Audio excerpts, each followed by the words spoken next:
We are your TV. Connect with us. Your TV, truly local.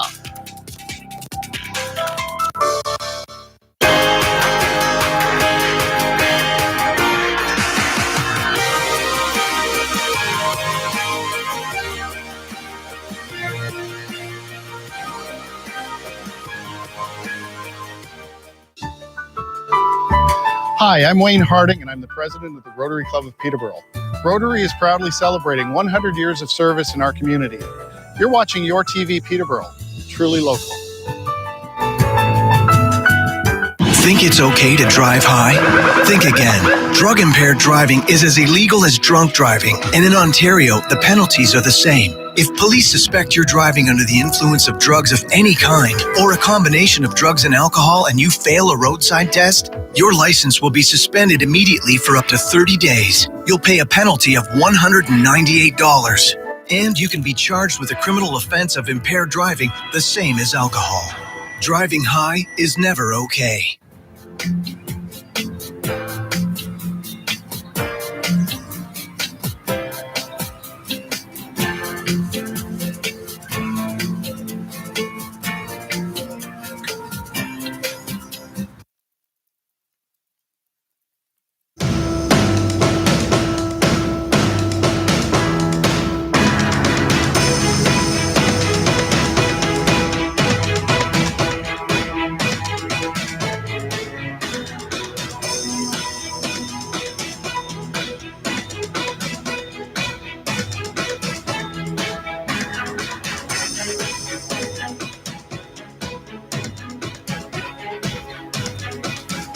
Welcome to Your Vote 2021 on Your TV. I'm Jay Amer, the host of Politically Speaking on this channel. I'll be your moderator for our debate tonight. We're at the Stonehouse Hall at the Peterborough Curling Club, socially distanced, and we're about to get to learn a little bit more about your federal candidates in the final days of the federal election campaign. Today we welcome candidates Shante White from the Green Party, Joy LaChica from the New Democratic Party, Michelle Frary from the Conservative Party, and Mariam Monsef from the Liberal Party. And we'll have two other candidates who've provided pre-recorded messages that we will show during the broadcast. And in the studio, the first time we've ever had four candidates who are women from the leading parties, and that's a unique opportunity, and I'm glad to be part of that. But before we begin, let's review the rules of this debate. There will be no opening statements. We'll start with a question for each candidate, specifically to the candidate, and the order of response was drawn today, and the order of that first question will be NDP, Green, Liberal, then Conservative, and there will be no opening statements. The candidates will have 2 minutes to answer each question after the initial question as well. We're going to have a Latchgate formula. And if a candidate references another candidate, party, or platform of a party, the candidate mentioned in the first candidate's answer will have a 30-second rebuttal opportunity, and I'll try to keep on top of that. And I'm sure the candidates will let me know if they're interested in saying something in rebuttal if I happen to miss it, and I hope I don't. Once the rebuttals are complete, the next candidate in order will have the opportunity to respond as well. Each candidate will have an opportunity to make their final remarks, closing statements in reverse order of the opening responses to the first questions, and those will be 3 minutes in length or less. And we will have an audible cue to let our candidates know when there are 15 seconds left in statements and answers. And do we have that sound? There we go. Thank you for that clue. And, we're high-tech little dinger bell there. The first question that we're going to ask of each candidate was designed for each individual candidate, and the debate will proceed where everybody will answer the same question after the first four questions. So first up is Joy LaChica from the NDP party. And Joy, the question we have for you is, the NDP party platform includes forgiving student debt and a guaranteed livable income for all, among other programs requiring significant financial investment. And one of the proposed revenue streams will be a tax on the ultra-rich, which will this be enough to pay for the cost of the expenditures in your party's plans, or is there another way to fund this programming? Well, we certainly know that student debt is a huge issue $28,000 a year is what the average is for each student. And, over time, it accrues, and we know that we need to make it a priority to support our youth for a better future and give them a good footing. So we feel that because of an imbalance in terms of the ultra-rich getting breaks and not paying their fair share as opposed to lower and middle wage earners, that it really, there is quite a lump sum of revenue that could be afforded and be channeled towards providing support for students. And that's why we feel that we can create a template for supporting students and wipe out 20% of student debt, double the student grants. That's so important, to build affordable housing for students, to put a cap on their internet costs. There are many ways that we can trim, and we need to revision what we can do in terms of making our tax system fairer so that we aren't leaving people behind in a pandemic when so many have. It's been a challenging time for everybody, and taxing the ultra-rich and really just cracking down on income tax issues, evasion, loopholes, all of that. We can create a stream of wealth that can be distributed to those who have suffered the most.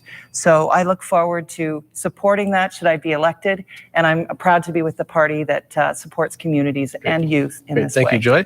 We'll move to Shante White. This is an energy question.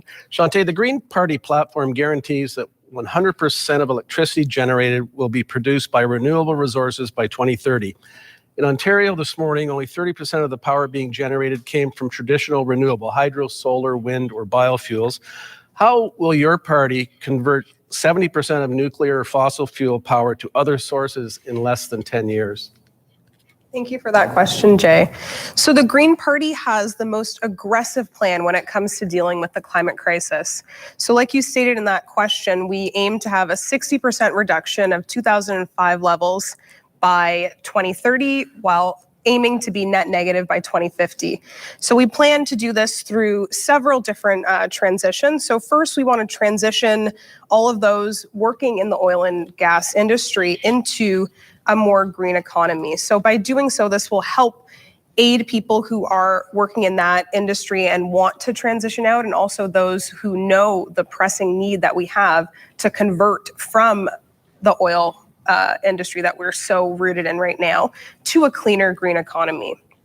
So by enacting a detailed carbon budget, determining the cumulative amount of greenhouse gases that Canada does emit, we'll be keeping it below the 1.5 degrees Celsius that target that we know we have to stay below.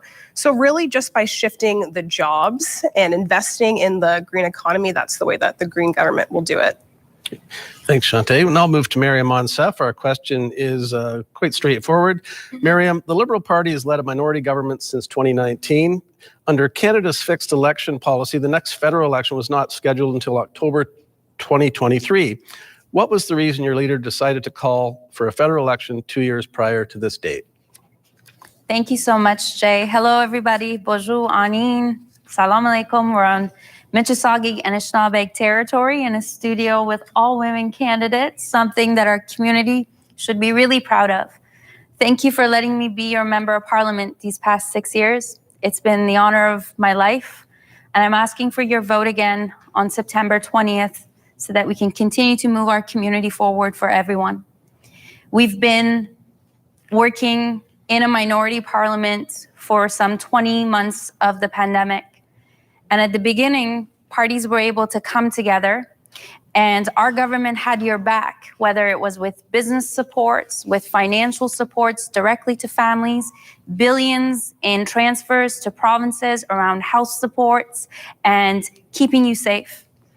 This election matters, and it was called because it is clear, as you've heard throughout the course of this election, that each party represented here has a very different idea of how to finish the fight against the pandemic, how to make life more affordable for you, and how to address the big issues of our time, like climate change, like equity, like reconciliation and inclusion. Democracy is a gift, and on September 20th, you will have a chance to put an X next to the candidate that best represents your values about how we finish the fight against the pandemic, how we make life more affordable for you, and how we address big issues like climate change. You deserve to have a choice, and this election is about you. Great. Thank you, Miriam. We'll move to Michelle Ferrari for the last of our pointed questions. Michelle, we're going to talk a bit about gun control. In early September, the Conservative Party leader made a commitment to keep the current ban on assault-style weapons in place. This announcement came a few days after you were the only candidate to attend an event hosted by the Canadian Sporting Arms and Ammunition Association, where you said the Conservatives don't support Bill C-71, the amendment to the Firearms Act that increased restrictions in May 2020. What is your current position on this issue? Thank you so much, Jay, and thank you everyone for being here. Happy to be back. Your TV is where I got started, and it's nice to be back here. I also made a promise, so I have to start out by saying this. Happy birthday, Marcello. It is my son's 12th birthday today. Gun control, I had a conversation today about this. Assault weapons, assault rifles have been banned and been illegal since before the 70s. So what we're looking to do is to protect law-abiding gun owners and ultimately make sure that we're still doing those clear background checks. We need to be treating gun control and crime control as two different things. So that's what we're committed to doing. And we don't want to politicize this. We want to keep Canadians safe while ensuring that gun owners who are law-abiding, registered gun owners are able to continue to do that.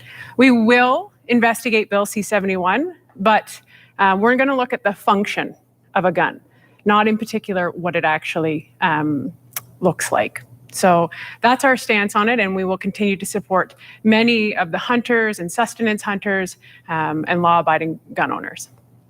Great, thank you all for your opening responses to those questions. We're going to move into our broader questions now and have each candidate take a shot at answering. Of course, the thing that's been affecting all Canadians for the last couple of years has been the pandemic and associated activities around that. So we'll have a couple of questions about that. And we're going to work around the room, and I'll start to my left with Miriam and move around and give you each an opportunity to answer this question.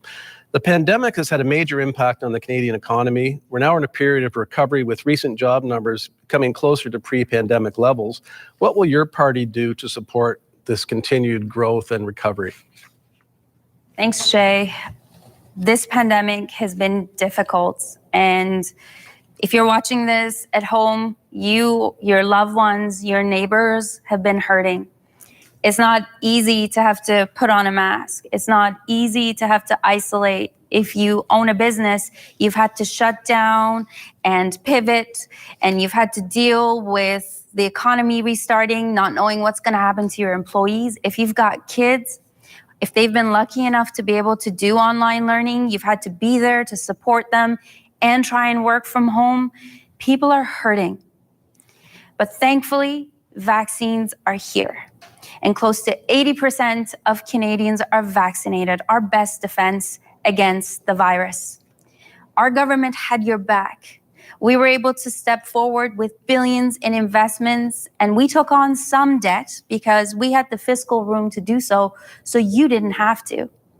The CERB, the wage subsidy, the rental supports, the direct supports for rural businesses that we were able to deliver through partners like Community Futures Development Corporation, they kept our communities, businesses, and families whole.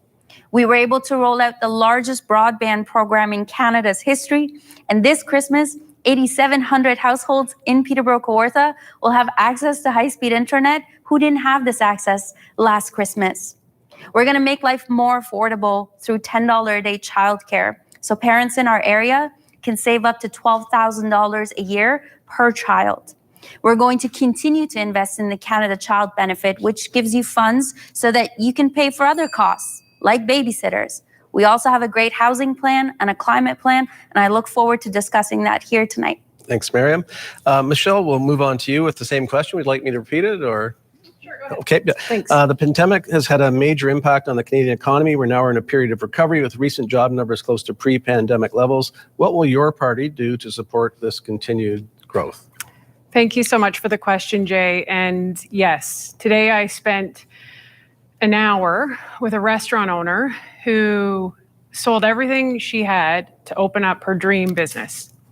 She opened up her restaurant on March 11th, 2020. She shares the anniversary with the pandemic.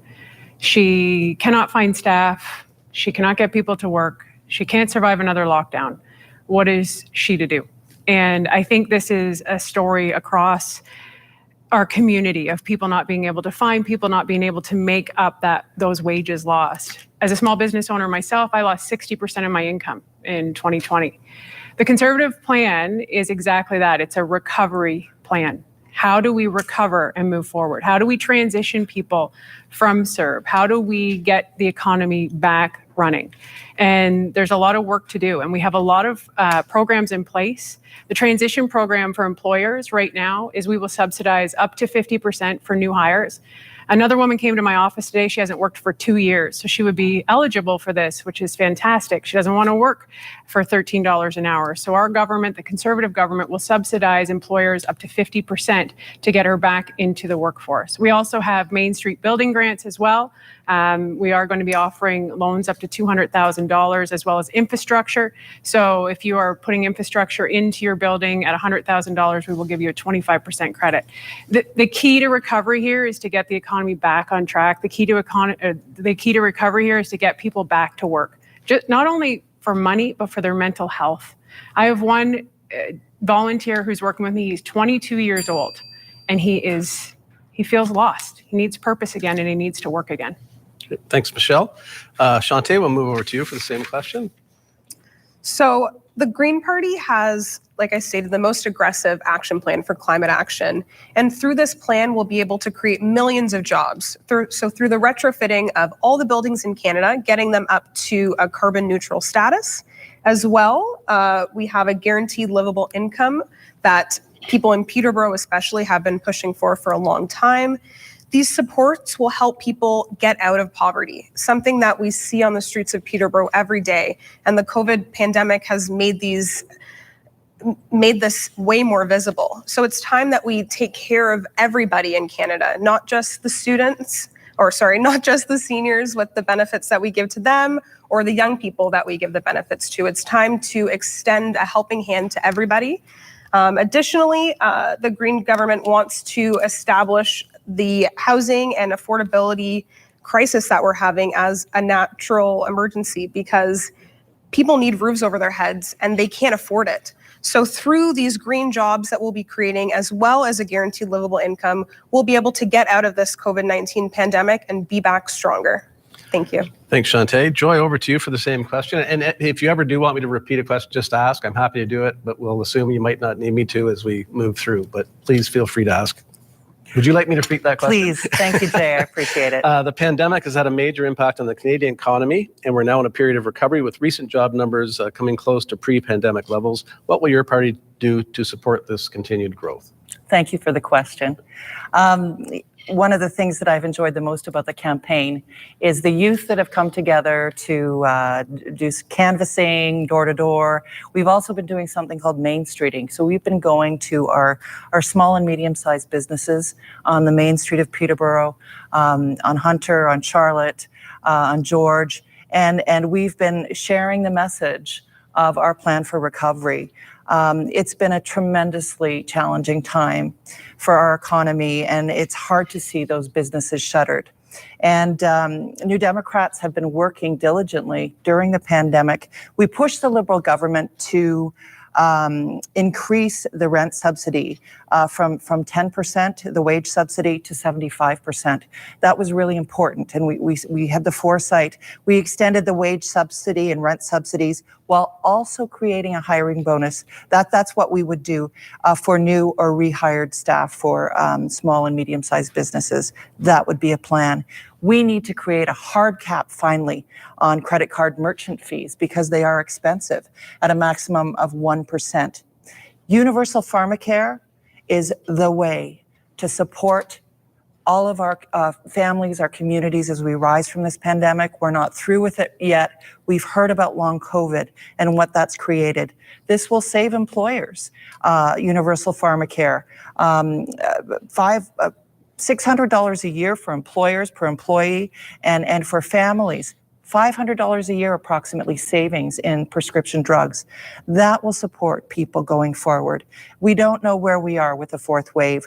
We need to plan ahead. Pharmacare is important, new affordable homes, breaking up mobile phone companies. These are all the things that New Democrats are committed to help us move forward and rise from the pandemic. Thank you, Joy.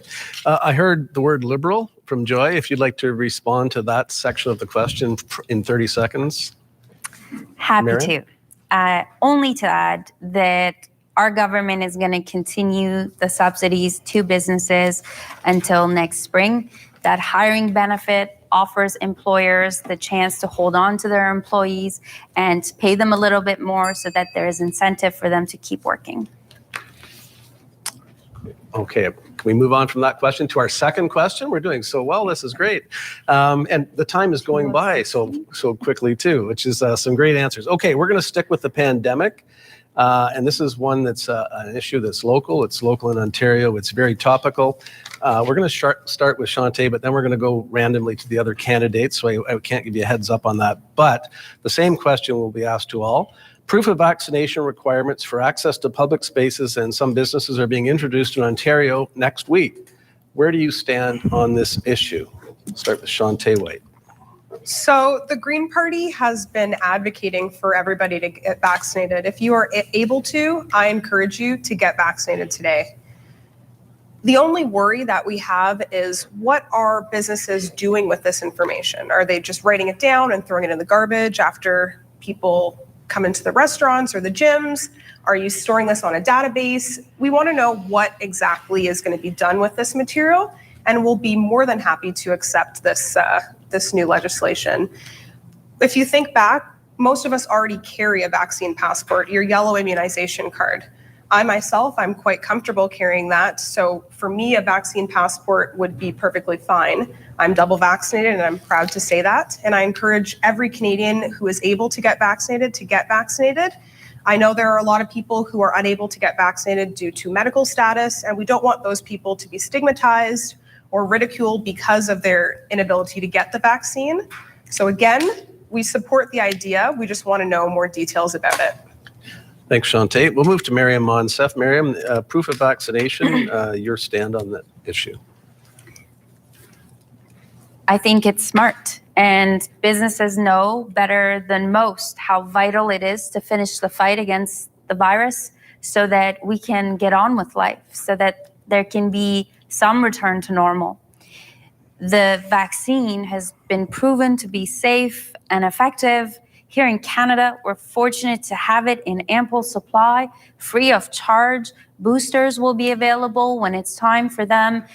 If we want to get our economy back, if we want to help local businesses, if we want to protect those immunocompromised loved ones, our children, our elders, the best thing we can do for them, and to thank frontline workers who've sacrificed so much during these past 20 months, is to get the vaccine, get both shots as quickly as possible, talk to loved ones, friends, family members who are not sure about whether it's the right fit for them. It's going to be our biggest ticket out of this pandemic, and I encourage everyone to get the vaccine. Great. Thank you, Miriam. Joy, we're going to move over to you for this, for your thoughts on the proof of vaccination requirements. Thank you. And I so appreciate that we're talking about this constructively all together, because truly this is something that we need to be together on, and it is a nonpartisan issue. I appreciated that Jagmeet Singh has said recently that we need to bring leadership together in order to beat this pandemic and to support the use of vaccines and getting everyone vaccinated that we possibly can, because safety and promoting safety is the greatest thing that we can do to get better locally, in our nation, and globally. And we recognize that, case counts in Alberta and British Columbia have just shot up in the last few days. And you know, if we pay attention and we watch throughout different corners of different continents, it's just been mind-boggling, the force of the Delta variant. Children are the most vulnerable. We need to protect them. It's aerosol spread.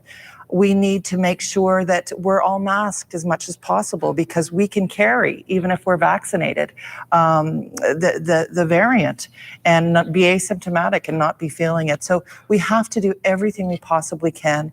Vaccine passports make sense. We are travelers. We are going to minimize this because we're getting vaccinated, and we need to travel from A to B. So it's a comprehensive, consolidated way, an easy way, efficient way to make sure that communications are easy, and we need consistency across the nation. We travel from province to province frequently, and it's a thing to have that will help us to give evidence of the fact that we're participating in the safest approach to conquering this coronavirus. Thank you. Thank you, Joy. And last on this question, Michelle Ferrari, your thoughts on the proof of vaccination? Thanks, Jay. Thanks for the question. I've spent a lot of time listening to business owners about this, and they have so much pressure, so much stress on what they're dealing with already. I think it's really important that we do have some system in place to protect everybody, but I don't think we have to ensure that we as a federal government are supporting the provinces, that it's not on the shoulders of these small businesses to police people. I think that's really important. And I think, you know, it's tough. We're trying to do everything. You've got people who are hesitant, or maybe they have medical reasons. I myself had medical reasons. You know, and it's tough when people want to shame you and do that. But I am double vaccinated now, and I do believe in vaccinations. But the reality is what is this going to do to the small business owner? What are we going to do as a federal government to support the provinces to ensure that the small businesses aren't being hit yet again? Right? And if these kids are coming in to sports facilities and their parents can't watch them, what are we doing? How are they going to have security? What does that look like? So I think there's a lot of work to be done here, and I think we do have to build a lot of trust with people. I think that's really critical. I think trust is key in all of this. And I think we need a streamlined system, and I think we need to be able to ensure that safety is being met. I know for myself, you know, I used the Liberal approved rapid test every day. And I think we need to be using that and practicing social distancing. And I know, you know, I was shamed by the Liberals. And also today I learned that Justin Trudeau held an event at 400 people, no social distancing, a super spreader event. Okay, thanks, Michelle. I think we have a double rebuttal there. I heard Liberal and I heard your party leader's name at the end. If you'd like to rebut before we move on to our next question, Miriam. I'll stick to the substance of the question. Liberal government will provide support to provinces to ensure that businesses are not financially at risk for implementing vaccine passports. Great. Thank you, Miriam. Our final question on this, along this line, and some of you may have gotten into this in your first answer, but if you could give us something a little bit different. But the question is, Canadians are interested in what the long-term plan for dealing with COVID-19 is. If elected, what approach will your party take to balance the well-being of the economy and, importantly, the safety of all residents in your riding? And Joy, we're going to start with you on that one. Well, certainly in my advocacy work with teachers, I know how it's impacted teachers, families, communities. We know that long COVID is going to be a reality for many people in our communities. And we need to think about that. We need to plan. We need to be preemptive. We need to be proactive. And we need to be prepared. And we need to have budget lines be reconfigured. We need to be planning for a public health shift that is to support everyone so that no one's left behind. That is the purpose behind prioritizing national pharmacare and mental health supports that New Democrats commit to being invested in. This has taken its toll on everyone, and certainly those who live alone, those who have been seniors, the suffering, loss, and passing of so many seniors. We're the G7 country where there has been the most loss of life in long-term care facilities. It's unbelievable what we've suffered, and I think that we're still just grappling with the trauma of what's occurred in many cases. We need to make sure that our public health system is well intact and prepared for what lies ahead. We know that our healthcare workers are fatigued. It's been a long sojourn, and we need to make sure that we have supports in place to come underneath and support them when they need a break. The investment in public health is the greatest thing that we'll need to do, and we need to make sure that our taxation system reflects that priority more than anything else. Okay, thanks, Joy. We'll move to Shante White on the question about long-term dealing with economy and safety. So it's very clear that when this pandemic hit, Canada was not ready. So a Green government has a plan to protect Canadians in the future should we experience another pandemic.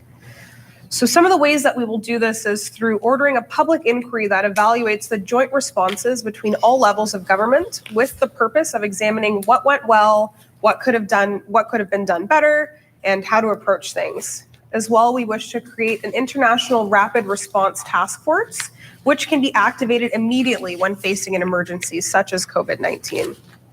Additionally, we want to ensure that every Canadian has we want to ensure that Canada has a robust capacity for pharmaceutical manufacturing, so we don't need to be so reliant on the states to get us these incredible vaccines. We also want to strengthen the global public health intelligence network to flag potential public health concerns around the globe, so we are more prepared for incidents like this. We want to prepare for future pandemics by investing in and restructuring our current healthcare system, as well as our long-term care systems. When the pandemic hit, it was our seniors who were hit the hardest. So it's time that we really make them a priority, protect their health, and protect all Canadians. Okay, thank you. And we'll move right around to Michelle Ferrari for the same Can you repeat the question for me, Sure. please? Thanks. Canadians want to know what the long-term plan is for dealing with COVID-19. If elected, what approach will your party take to balance the well-being of the economy and the safety of all residents in this riding? Yeah, that's a great question. Thank you so much, Jay. There's a lot to answer in that question, and I think one of the big things that we saw as the vaccine rollout was atrocious for Canada. And, I've also talked to people at the door, and they had one AstraZeneca vaccine. They did exactly what they were told. They went and they got it right away, and now they can't travel to their homes. And so we need to make sure that we're relying here on our own resources. We have what it takes. Canada has everything it needs right here. Our PPE, everything can be made here. And that's just also going to further help our economy. The other big piece of this puzzle is the mental health aspect of this. My mother recently went to the hospital, unfortunately, but fortunately, because we have, incredible ambulance service. She waited in the emergency room for over 13 hours before somebody gave her a glass of water because the healthcare nurses and frontline workers were so busy dealing with fentanyl overdoses and opioid overdoses, they couldn't care for my mother. That's a problem. So we are committed to investing more into healthcare, helping our provinces. We'll be sending over 6% more as well. Mental health is a huge issue, and we will be committing to $325 million into mental health and 1,000 recovery beds across the country, which, if I'm your MP, I will make sure we have a recovery center here in Peterborough-Kawartha. Thank you, Michelle. And Miriam, we'll let you answer that question. Well, Jay, first and foremost, a re-elected Liberal government is never, ever going to put politics before the health and safety of our residents. The plan we've put forward to finish the fight against the pandemic, to give Canadians and folks here in Peterborough-Kawartha every bit of support they need for as long as they need, it's working. As you said, the economy's already recovered 92% of the jobs lost during the pandemic, but the work is not yet done. Boosters, free boosters, are part of the solution. Mandatory vaccination if you're going to go on a plane or a train. We're going to support the vaccine passport that the province is moving forward with. Additionally, we're investing in better ventilation in public spaces so that the challenges around aerosol, which my NDP colleague referred to, can be better addressed. We're investing to manufacture vaccines right here in Canada. We're building PPE right here in Canada. The investment we're making in public health is going to be essential. Addressing the backlog in health services and healthcare needs, surgeries that had to be put on hold. A re-elected Liberal government is going to support provinces to address that. And yes, we're going to invest in a permanent mental health fund, additional supports for problematic substance use, including opioids. $10 a day childcare is going to provide 250,000 women the choices and the freedoms to get back to work, whether it's in long-term care homes or as entrepreneurs. The recovery supports for businesses will continue to. We'll be there for as long as it takes with whatever it takes. Great. Thanks, Miriam. Michelle, I didn't catch a rebuttal there, but if you want to explain to me what you would like to rebut, I can rule on that. And then we did hear the NDP mentioned. So I'm just curious how, if you're saying you have 92% jobs recovered and yet businesses can't find anyone to work, they're actually shutting down. How are you justifying that? Miriam, please. Happy to answer. The server in that restaurant you spoke to probably doesn't have childcare, and so we're going to make sure she has that choice. We're going to ensure everybody has the vaccine, and we address the hesitancy to move forward. We're giving people skills development opportunities. We're making sure there are 50,000 more PSWs hired so that those servers looking after their elderly parents don't have to worry about them in long-term care beds, in dirty diapers. We're giving them peace of mind, and our plan is working. Great. Thanks, Miriam. We'll move on now. I've been allowing, if someone mentions the party, not necessarily a platform or the candidate, but they did mention the NDP was mentioned. Do you want to make a quick rebuttal to that? Welcome. Or Sure.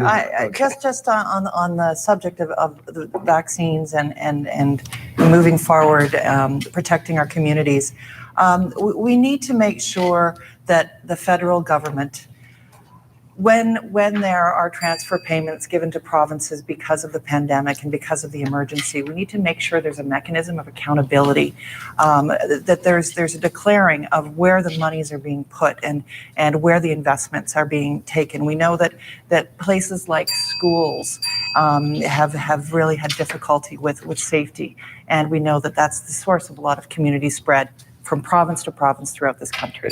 Thank you, Joy. Okay, we're now going to move to an interesting part of our debate. During the course of the program, we're going to allow each candidate to ask a question of one other candidate of their own concoction, I guess. And the first person up to do that will be Miriam Monsef. You can ask a question to any candidate on the stage on any topic. Okay, my question is for Ms. Ferrari.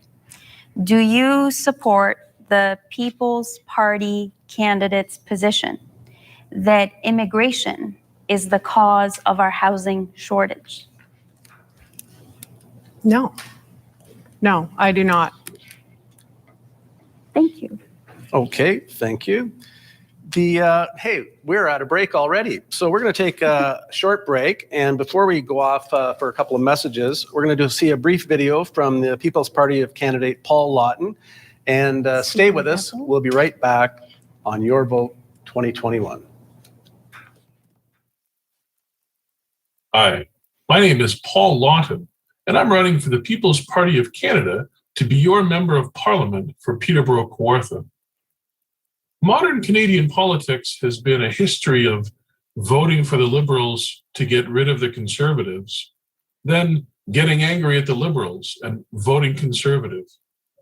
Doing the same thing over and over again while expecting a different result is insanity.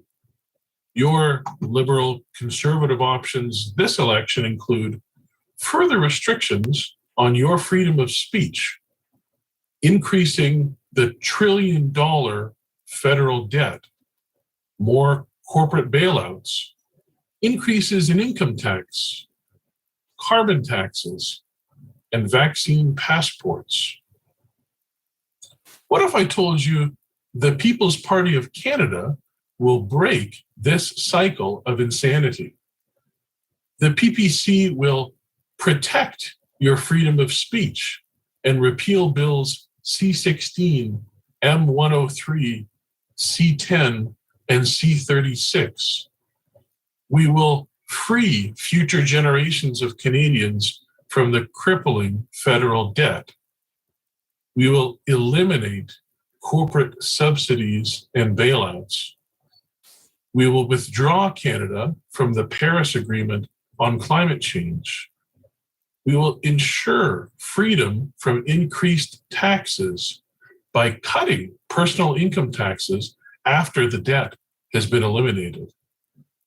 And we will ensure freedom from mandatory vaccines and vaccine passports by opposing these mandates and other authoritarian measures imposed by provincial governments. The PPC envisions a bright future where the federal government puts Canadians first, rather than trying to please other countries and global organizations, where politicians and bureaucrats get out of your way and serve their constituents, rather than trying to control the economy and every aspect of your life. On September 20th, vote Paul Lawton and the PPC and stand up for your freedoms.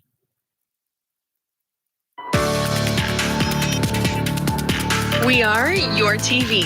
Connect with us. Your TV, truly local.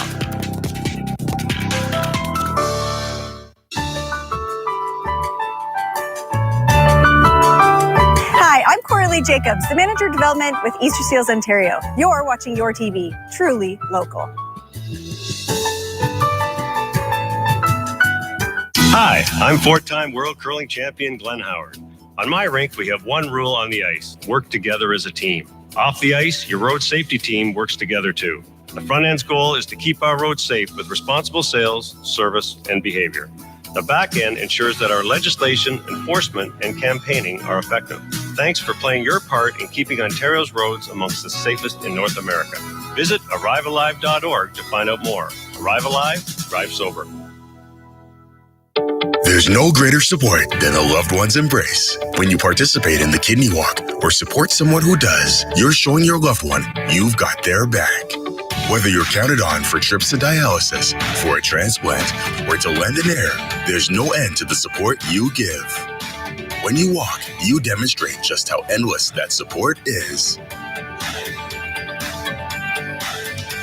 Register to walk at kidneywalk.ca.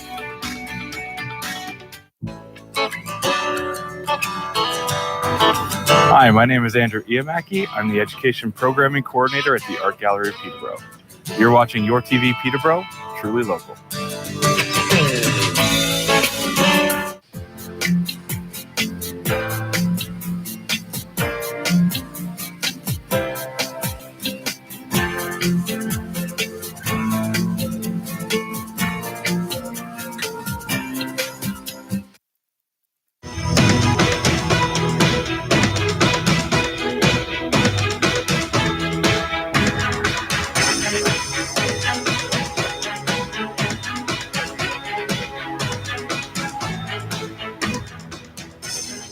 Welcome back to Your Vote on Your TV. Thanks for staying with us with all candidates from the major parties here in our ad hoc studios in the west end of Peterborough. So it's great to have you with us, and we're going to get right down to our next series of questions, and they mostly deal with healthcare and health issues.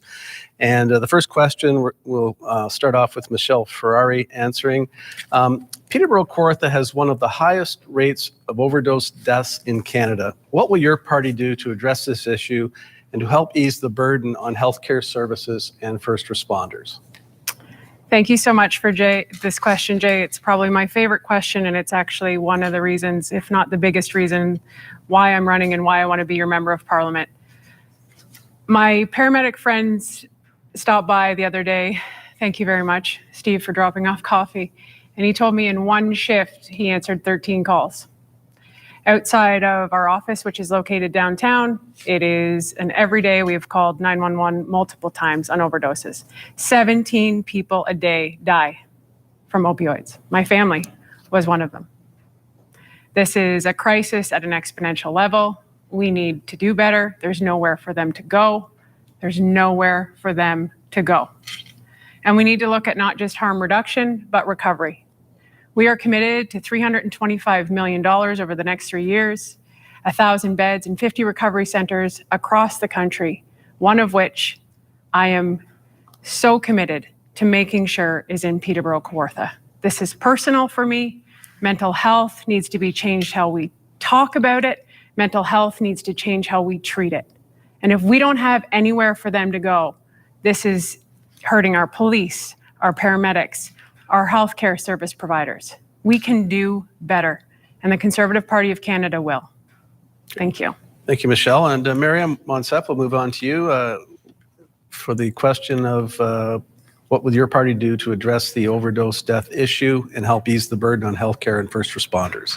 Thanks, Jay. It's an important question, and I spoke with grieving mothers. This year alone, we've lost 36 lives to overdose or opioids poisoning. That's 36 too many. And across Canada, there were 6,214 opioid overdose deaths in 2020 alone. We're going to introduce a comprehensive strategy to address problematic substance use and end the opioids crisis. We'll invest $25 million for public education to reduce the stigma associated with this challenge. We'll invest $500 million to support provinces and territories to build a full range of treatment options, recognizing that successful treatment is not determined by long-term abstinence. And we're going to invest in creating standards for treatment programs so that no matter where you are, you get quality service. And we'll support the many lower-risk first-time offenders by reforming the criminal code to repeal relevant mandatory minimum penalties, requiring police and Crown prosecutors to consider diverting individuals out of the criminal justice system. This is a public health crisis locally. We're waiting for our Conservative MPP to finish the work on getting us a safe consumption site. The safe consumption site model save lives. I don't know what the holdup is, but we got to get going. A permanent mental health fund to support the work of organizations like Community Counseling and Resource Center, Forecast, Hospice will go a long way, as will hiring another 1,100 counselors on campuses across the country. Thank you, Miriam. And Shantae, we'll move over to you with that question in regards to what will your party do to address the high death rate from overdoses? So the overdose crisis must be treated as a healthcare issue rather than a criminal one. These people are really hurting, and we need to support them in this transition. So a Green government will first declare that drug poisonings is a crisis. And we also want to decriminalize possession of illicit drugs for personal use. The Liberal candidate stated they want to bring a safe consumption site here, and I wholeheartedly support that idea. I think it's a great idea, but it doesn't do enough. We need to really go to the root of the problem and get these people who are suffering into rehabilitation centers. We want to bring one to Peterborough and get these people taken care of. It's not fair that we have to bus people out of town to get to these places in order to get help. We need to keep the residents of Peterborough-Kawartha right here and address the issues that they're having. As well, we want to invest in an integrated system of decriminalization and access to meaningful services for those people who want to get the treatment to save their lives. Great. Thanks, Shantae. And Joy, we'll have you end off on this question. Thank you so much, Jay. And what an important topic, and I'm glad we're spending the time on it. You know, it's been decades that have gone by where we haven't had a strong drug policy. We need to have a new approach. And there have been so many notions and systemic issues, biases.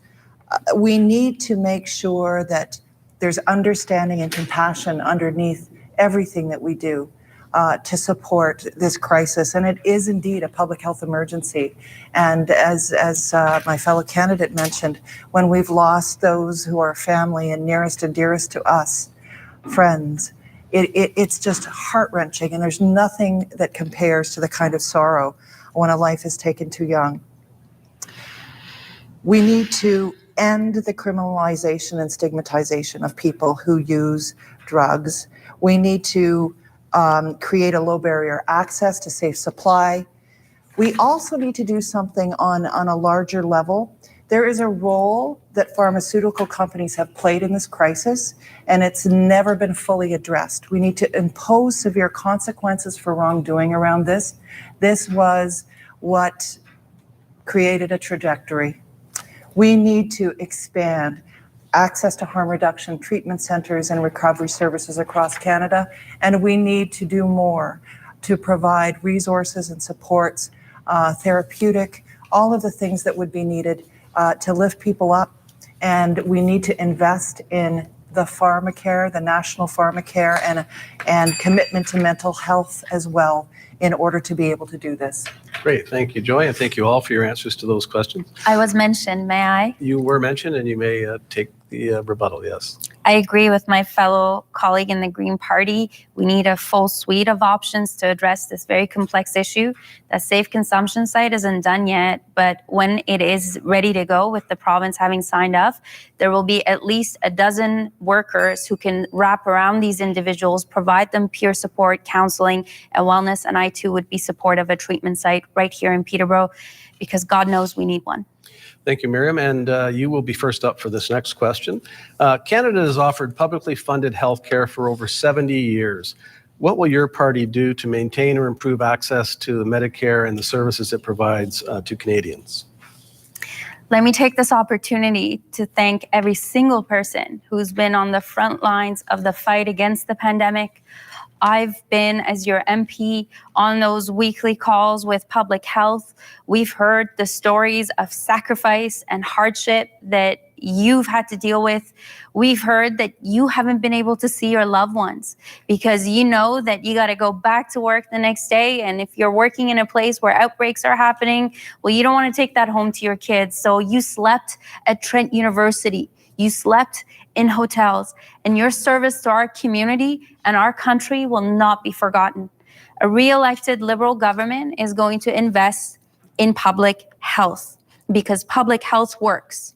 We're going to provide a $100 million top-up to the Safe Return to Class Fund for ventilation improvement projects across Canada to improve air qualities in classrooms, but also on First Nation reserves.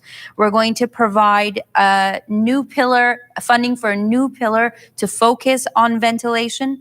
And of course, that extra investment in public health is going to make a difference.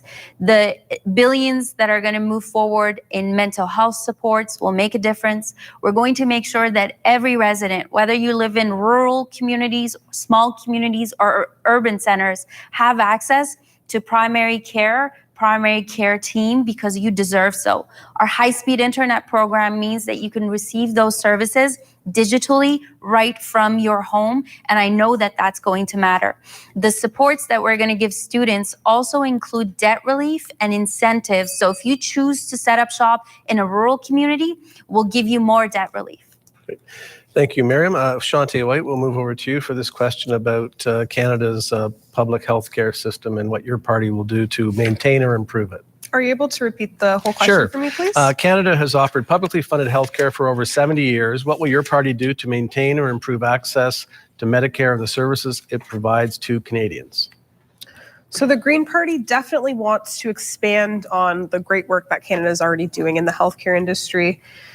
Canada is the only country to have universal healthcare without offering universal pharmacare.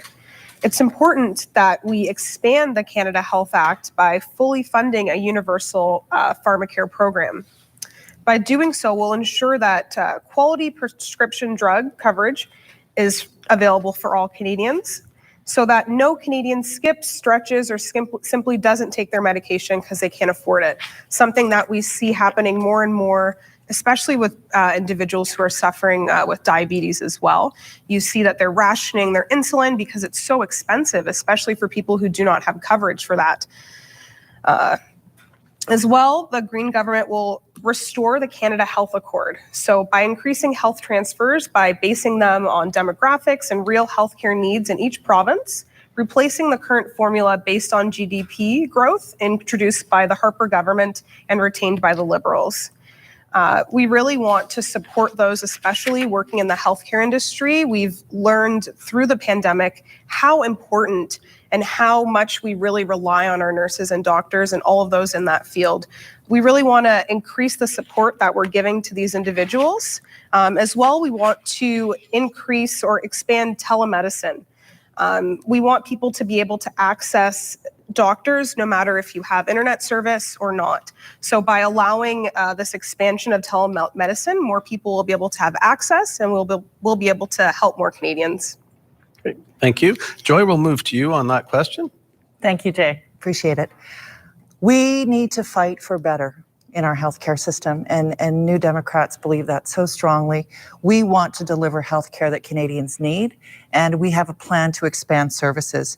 We will bring mental health services into our public healthcare system.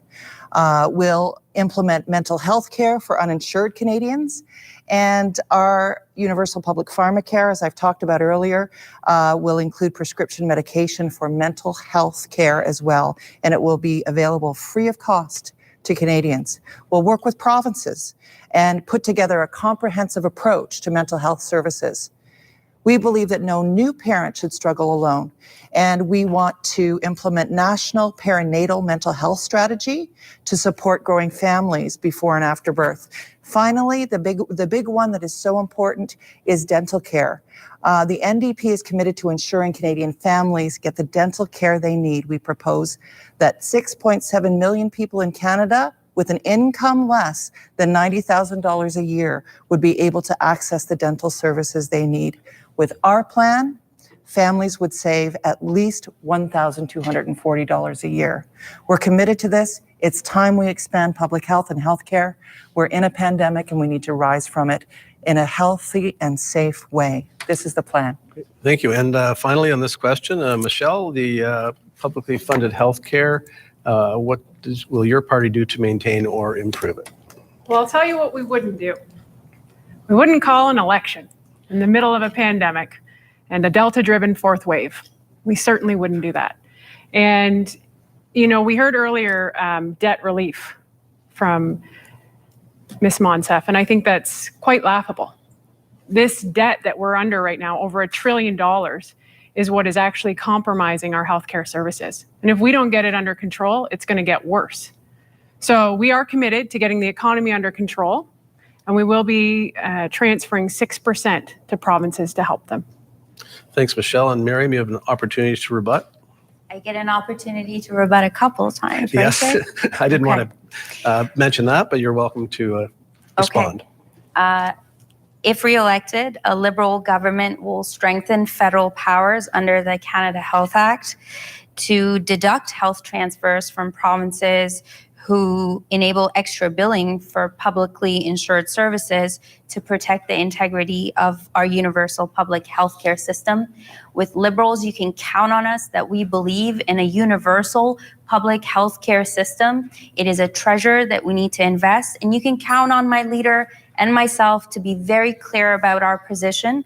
Additionally, we're investing $10 billion to support the elimination of health system wait lists, because we've learned during the pandemic that health is wealth. 8 out of $10 spent during the pandemic to support Canadians has come from the federal government. That plan is working and we'll continue to have your back. Thank you, Miriam. And we'll move on to our last question under this topic. And we will start out with Michelle Frary. There is a shortage of healthcare workers in Canada. What is your party's platform to help provinces attract and secure the skilled people needed to address this important issue? Thanks so much for the question, Jay. I think it really all comes down to recovery, which is what our whole platform is. How do we get the economy back running, and how do we support those that we need most? And that's what we're planning on doing, and that's what we are committed to doing. So we need to invest in a recovery plan. We need to get the economy rolling. We need to get things running, and we need to encourage people to get back to work. But also we need to create an environment within the healthcare system where people want to go to work. You know, right now, nurses, doctors are overworked.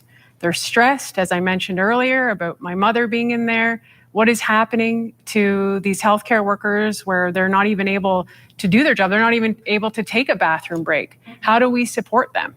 What can we be doing? Well, one of the things we need to do is we need to offload the mental health that's coming into those hospitals. And that's what we're committed to doing, is, you know, getting these mental health facilities and investing this money to make sure that we have a facility here to offload that and to help our healthcare workers. Great.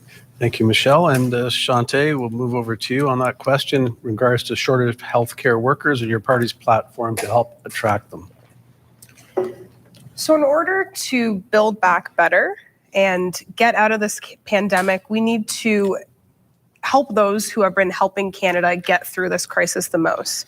So we have nurses and doctors, long-term care workers. All of these people really need our help and our support. So a Green government will bring long-term care under the Canada Health Act. So we'll be providing universal care. And by doing this, it'll ensure that every person in these long-term care homes in Canada have that access to quality and affordable care. Additionally, we will improve the quality of care that these individuals have when they're in these homes by creating enforceable national standards for long-term care centers. As well, we will provide transformative investments for seniors' care, including infrastructure and staffing funding. It's important that these people working in these facilities feel safe and protected, and a Green government will do that. Great. Thank you. And Miriam, same question to you in regards to healthcare workers and helping provinces attract them. Well, I speak to a lot of young people, and if you're thinking about a career that is rewarding, that the government will support you throughout, this is as noble as it gets. A re-elected Liberal government will provide $3.2 billion to provinces and territories to hire another 7,500 doctors, nurses, and nurse practitioners. And as Minister for Rural Economic Development, with a rural component here in Peterborough-Kawartha, it was really important to me that we address the gap in services that our rural residents experience. And so in our platform, there is a commitment to expand the number of family doctors and primary care teams in rural communities by increasing up to $60,000 over 5 years, the maximum debt relief that family doctors, family medicine practitioners, nurse practitioners, or nurses would be eligible for.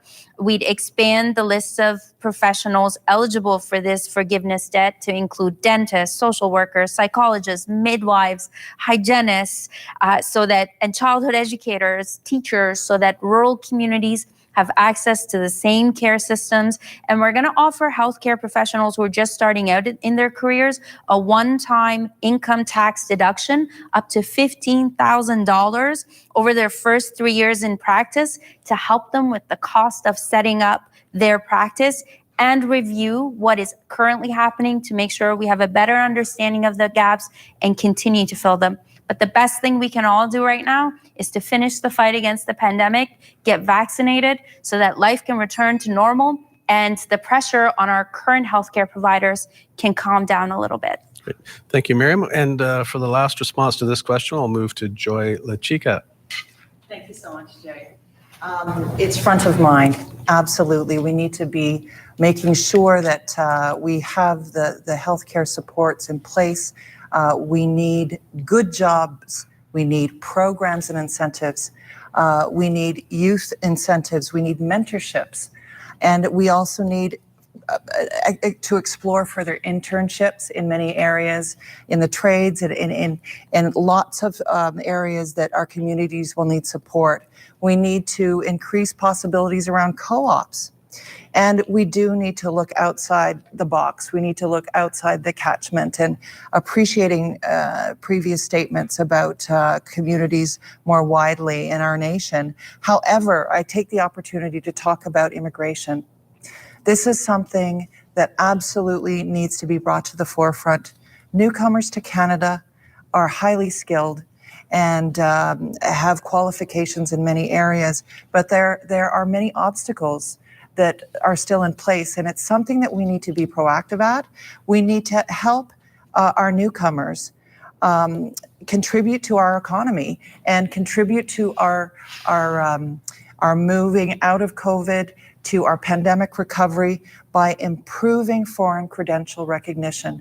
This is something that's fallen by the wayside and needs to be given so much attention to, because we are welcoming newcomers, refugees, people who are highly skilled, and we want to create vibrant communities, courageous communities that are inclusive, and we want to lift up our immigrants that are coming here to find a new home. We need to do all of these things and make a constructive plan together to make our communities stronger. Great, thank you, Joy. And that ends our questions specifically related to health and healthcare. And we're moving on to another opportunity for a candidate to ask a question of any other candidate. And Joy, I'm giving you a little bit of time to get that question ready, because it's your turn to ask any candidate a question of your choosing.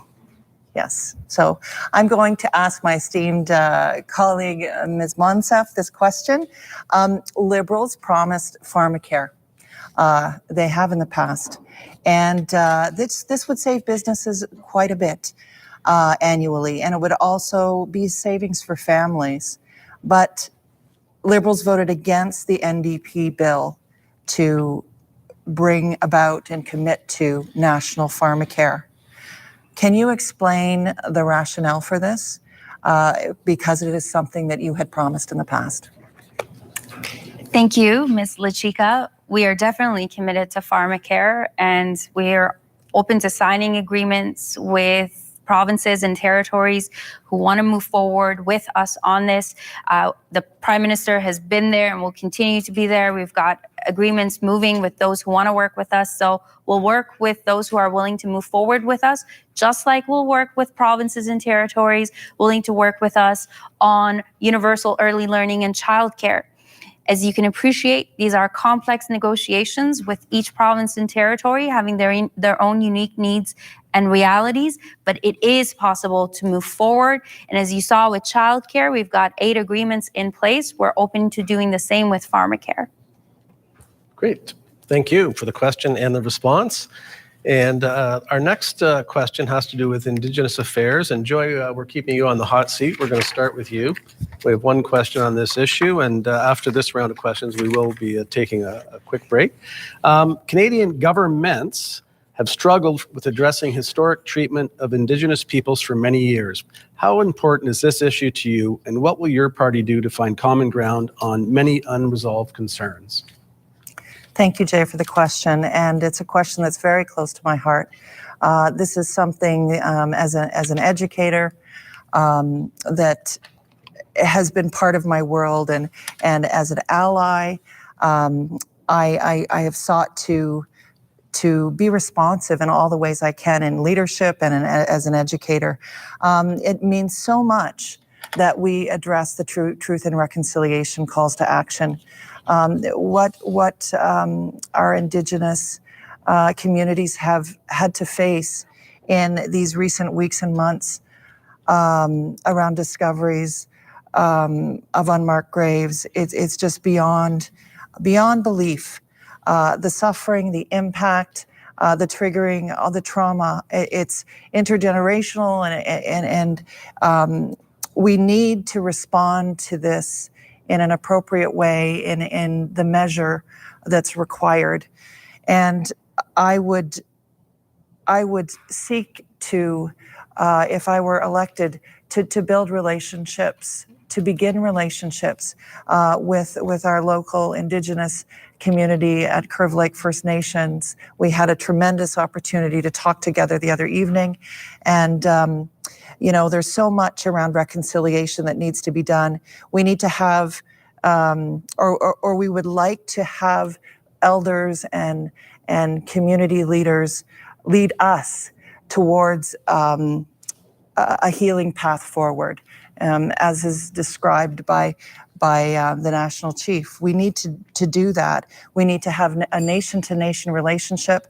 We need to encourage Indigenous sovereignty and listen and learn to what the next steps are that Indigenous communities are asking. That's the least we can do. We need to make sure that 94 calls to action are addressed. Thank you, Joy. Michelle Ferrari, we'll move over to you on the question of addressing historic treatment of Indigenous peoples, and what will your party do to help address this issue? Thank you so much for the question, Jay. I am 42 years old, and in the mid-90s, I went to Trent University, and often I attended the Wenjack Theatre. Not until I had my third child, who came home in his second or third grade, did I even know who Chenny Wenjack was. That's wrong. We need to know our history. We need to know the tragedy.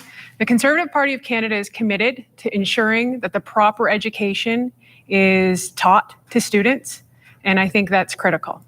The other thing we are going to be doing as well, we will be investing in funding to bring all of these kids home. All of these children at residential schools, we will be funding that.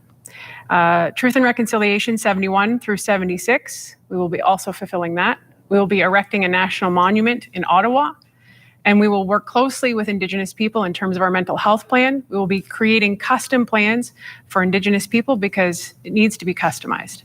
As well, we will be doing a housing plan for Indigenous by Indigenous. There's a lot of work to do, and there's a lot of history to be learned, and I'm committed to working with our Curve Lake region as well as across the country to do this. Thank you, Michelle. Miriam Monsef, same question. Thanks, Jay. One really great example of nation to nation has been the way our government worked with Métis, Inuit, and First Nation communities across the country to respond to COVID. That self-determination piece that folks so often talk about, I got to see it firsthand, and it worked. We prioritized them for vaccination. We were able to provide them extra support so that they could meet their community's needs. And the leaders in Indigenous communities across the country, including here in our region, in Hiawatha, in Curve Lake, in Alderville, stepped up, and they rocked it. And I want to take this opportunity to thank Chief and Council, particularly at Curve Lake, for being such great partners over the past 6 years. To date, we've implemented 80% of the Truth and Reconciliation calls to actions involving the Government of Canada, though they're underway or well underway. We're working with residential school survivors and Indigenous peoples to incorporate Aboriginal treaty rights and the history of residential schools and Indigenous contributions to our country into curricula. We passed the United Nations Declaration on the Rights of Indigenous People in the House of Commons. Our Conservative colleagues, sadly, voted against it. We passed the act respecting First Nation, Inuit, and Métis children and families, which gives the right to their own children back to them. We're lifting boil water advisories. Curve Lake, this construction season, will get shovels in the ground for their water treatment facility. And I hope there's an opportunity to talk about gender-based violence and missing and murdered Indigenous women and girls tonight, because it is an important topic that we should all be worried about and working towards addressing. Michelle, do you want to rebut? Your party was mentioned. Thank you. I'm curious to know, if you've done such a great job, why Curve Lake First Nation had to file a class action lawsuit to get clean drinking water against your government. I work within a system as a member of parliament that is based on a history of colonization, racism, sexism, and misogyny. And we were able to get investments so that Curve Lake could determine their own water treatment option. The design will be complete this February, and they're going to move forward and get shovels in the ground this year. The Conservative Party of Canada in the House of Commons voted against every single measure we put forward to address clean drinking water in Indigenous communities. Michelle, I'll let you have one more. But you didn't bring them. If you want to respond to that issue about your party not supporting that. But you didn't bring clean drinking water. they had to file a class action lawsuit to get it. We were able to lift over 109 boiled water advisories. We were able to prevent 188 short-term water advisories from becoming long-term. And I've been working with Chief and Council every step of the way, not just on water, but on housing, on internet, on schools, and they'll have a distinction-based opportunity with our $10 a day childcare program. Miriam, thank you. And Shantae, I know you're just chomping at the bit to get in on this question now. I will repeat it for you. Thank you. Canadian governments have struggled with addressing historic treatment of Indigenous peoples for many years. How important is this issue to you, and what will your party do to find common ground on many unresolved concerns? This is a very important issue for me. Over the course of my campaign, I rallied to get my Liberal my fellow Liberal candidate over here to drink the water from Curve Lake Reserve. As well, I asked all of the other candidates' leaders to drink the water. The issue that we're having right now is an issue of mistrust. People are not able to trust the current government to get things done. The Liberal candidate stated that she had to fight her own government for 6 years to get clean water. However, Mr. Trudeau promised to bring water to Curve Lake. So why did she have to fight her own government to get a promise that our Prime Minister made accomplished? It's so important that we treat all people with respect, especially Indigenous people, given the amount of history that we have. If you're upset and frustrated and embarrassed about what was done to Indigenous people 50 years ago, you surely should be feeling guilty and upset about what's happening today. These children don't have clean water and they're fighting for it. It's important that we get work done. Yes, something is coming in February, but why did it have to take 6 years? Thank you, Shantae, and that was very direct, several rebuttals there. Miriam, please take your time to respond to that. I think Curve Lake First Nation addressed the challenge you put forward to us, Ms. White, so I won't go into that.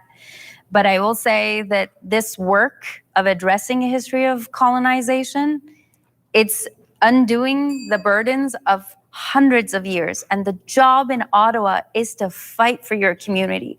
I'm proud to represent this community, and I'll continue to fight for my community to address existing gaps and to pursue other opportunities that are ahead of us. The job is to fight, and I'm ready for that fight. All right, Miriam, thank you, and all the candidates. It's time for another break. So we are going to take a break and hear from independent candidate Bob Bowers.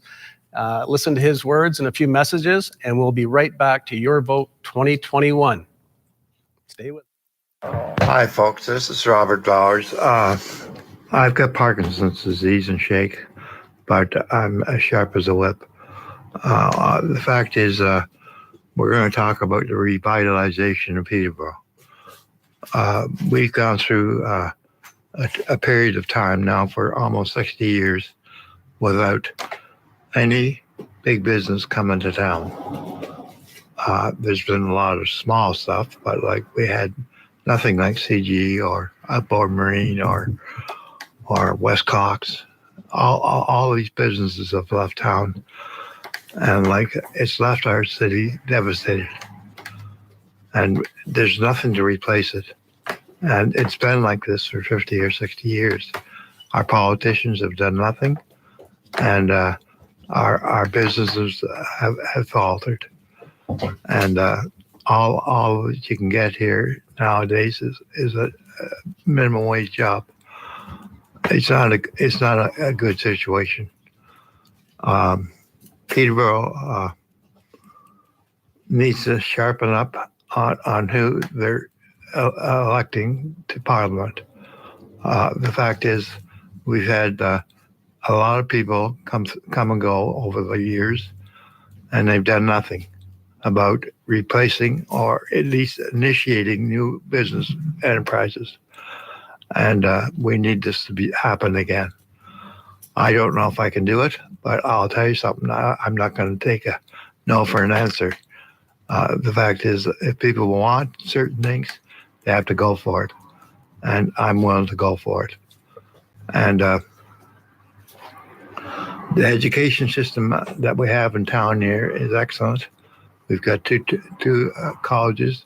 We've got we've got Trent University and we've got Sir Stamford Fleming, and they're both viable and national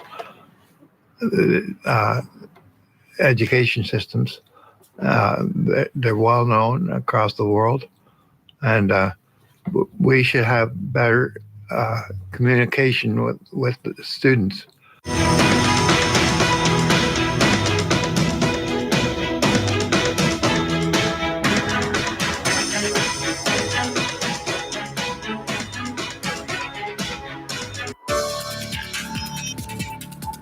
We are your TV. Connect with us. Your TV, truly local.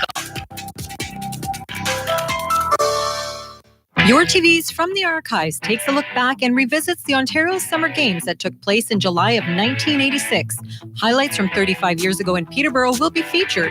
Watch for this and more from our past in upcoming episodes of Your TV's From the Archives. They're gonna eat me alive.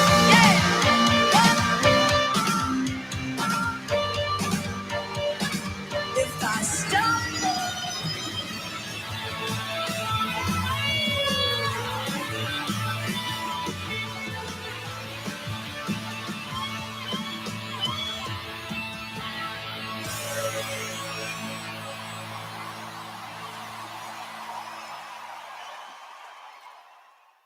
I found hope in the midst of an overwhelming situation. Alcoholism is a disease that can affect any family. Everyone suffers, but there is help and hope at Al-Anon Family Groups. Al-Anon gave me my life back. I'm a better father and husband.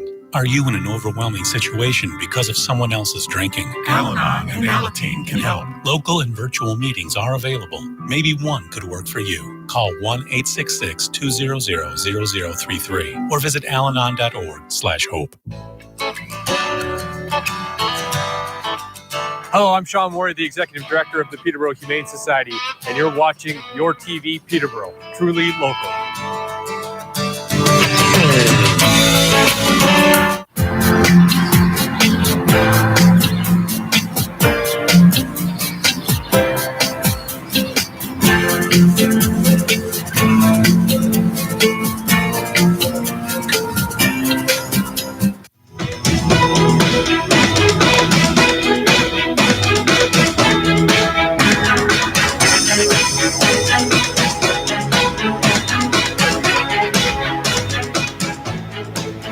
Thanks for staying with us on Your Vote 2021 with the candidates from the major parties here in our studios.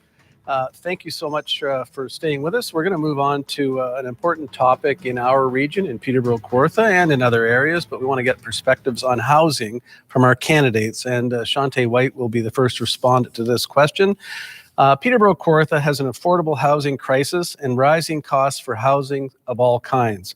What will your party do to house the homeless and make home ownership more affordable for first-time buyers? Thank you so much for the question, Jay. Housing is a very large issue, in this election. Just taking a walk down George Street, downtown Peterborough, you can see how apparent homelessness and poverty affects the residents here in Peterborough-Kawartha. A Green government wants to tackle that, and will do this by creating guaranteed livable income. This will help people who are suffering from poverty right now, get them out of those conditions. Additionally, we want to give more support for renters. You see, there's a large student community here as well. We want to make sure that students don't have to choose between finding a house in a safe location or affordable housing. Additionally, we want to strengthen regulation to limit foreign investment and end predatory practices in residential real estate. We want to raise the empty home tax for foreign and corporate residential property owners who leave buildings and units vacant. We also want to close tax haven loopholes that allow foreign investors to hide the names of beneficial homeowners as well as the properties here in Canada. We also want to crack down on money laundering, something that's very apparent in the Canadian real estate market right now. And we also want to invest more into housing. We're going to be doing this by reinvesting in affordable, nonprofit, cooperative, and supportive housing. We want to protect the existing stock of affordable housing and fund the purchases of additional buildings. We can see in Peterborough how badly we need affordable housing. The affordable housing that is right now that we have, it's not very affordable.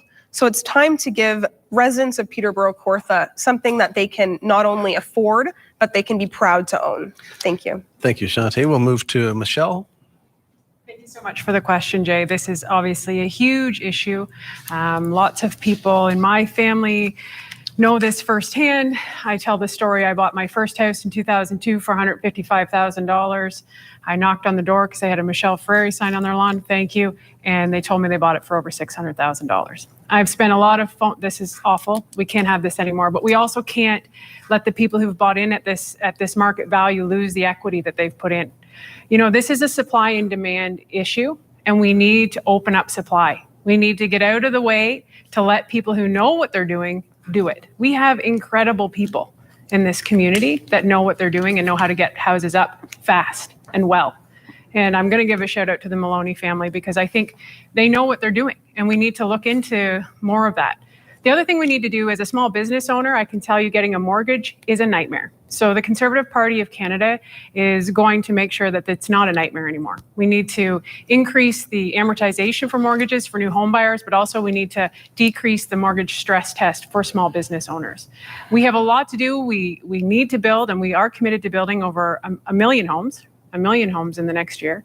And here in Peterborough, you know, we've heard that we were supposed to have 2,000 homes built by August 1st, and we haven't had that. And there's a difference between affordable and low income. And I'm working hard right now to work with working models that do work. And how do we see that? How do we fix that here on a local level? And on a national level, the Conservative Party of Canada has a recovery plan to get these shovels in the ground and to get these houses built. Thank you, Michelle. Miriam, there was a hint at something that... I can come back in my remarks. Do you want me to go? If you want to go ahead. Sure. We've been able to move forward with the building, renovating, and subsidizing of over 1,700 homes here in Peterborough-Kawartha since I've been your MP. The City of Peterborough has a plan to build another 1,400 units. That was part of the math that we did leading up to the 2019 election. And it is clear that I need to do a better job at bringing partnership with the city and the county to strengthen our opportunities around housing. And I'm committed to doing that. Great. Thank you, Miriam. We'll move to Joy for a response to that question. Miriam, that was a rebuttal. I just want to be clear, and you'll get a chance to speak to this again. And Okay. Joy, it's your turn. Thank you very And I will repeat the question if you like.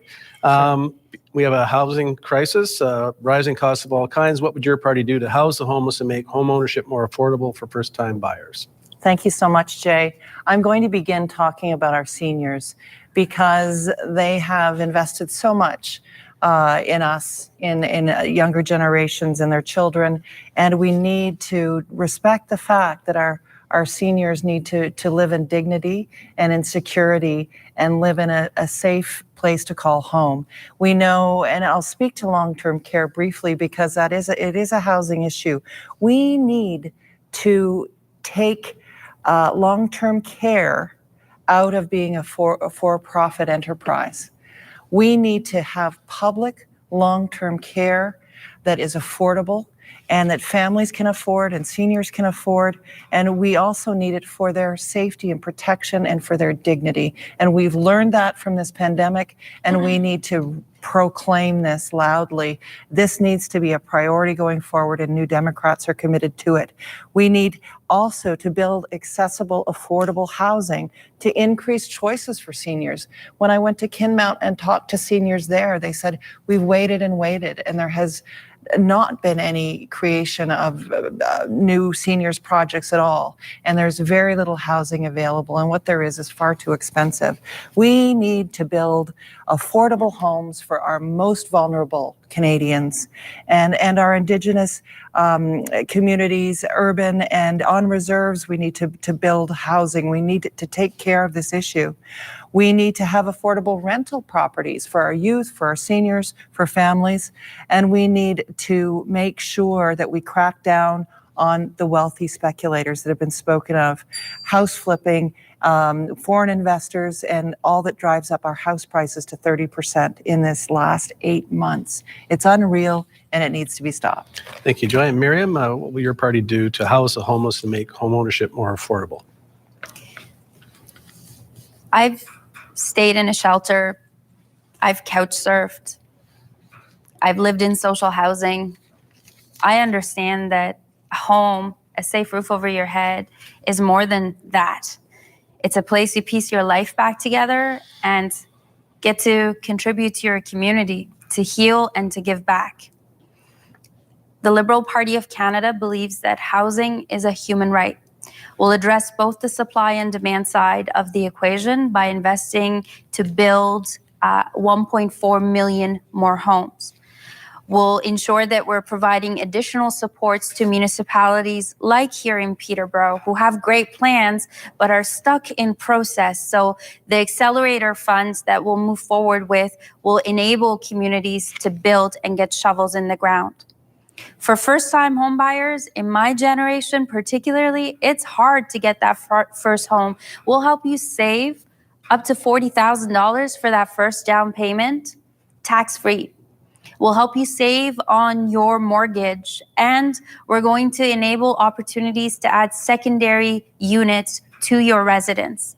We'll have a separate strategy for rural housing and another one for Indigenous housing because we need it.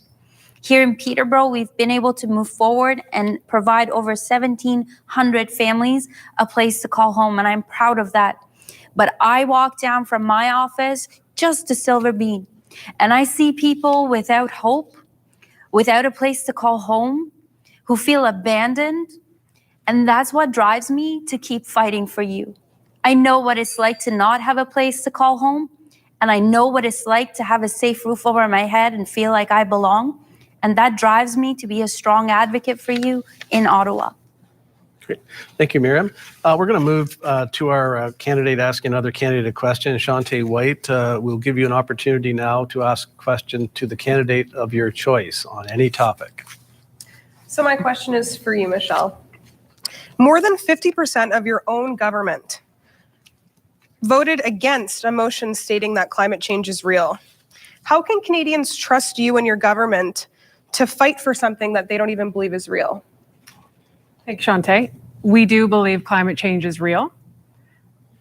That is the end of the story with it. I think we've been, very adamant in what we've put forward in our proposal, and it's been well met by many climate activists, and we are committed to climate change. And if we need to rebuild trust on that issue, we will. But we do believe climate change is real, and we believe it's a global crisis, not a national crisis. The atmosphere doesn't care about borders. It cares about what we're going to do, and it cares about how we're going to do it.